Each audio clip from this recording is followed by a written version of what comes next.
कि मंगल आजू जनकपुर अति मन भावन मंगल आजू जनकपुर अति मन भावन आहे मंगल दुल्हा दुल्हन परम सुहागिन।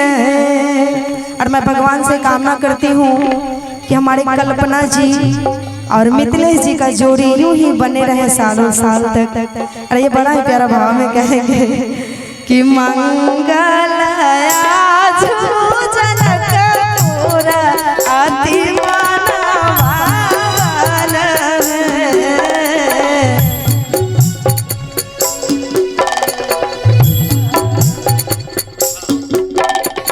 मंगल आजू जनकपुर अति मन भावन आहे मंगल दुल्हा दुल्हन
परमान सुहागिन है।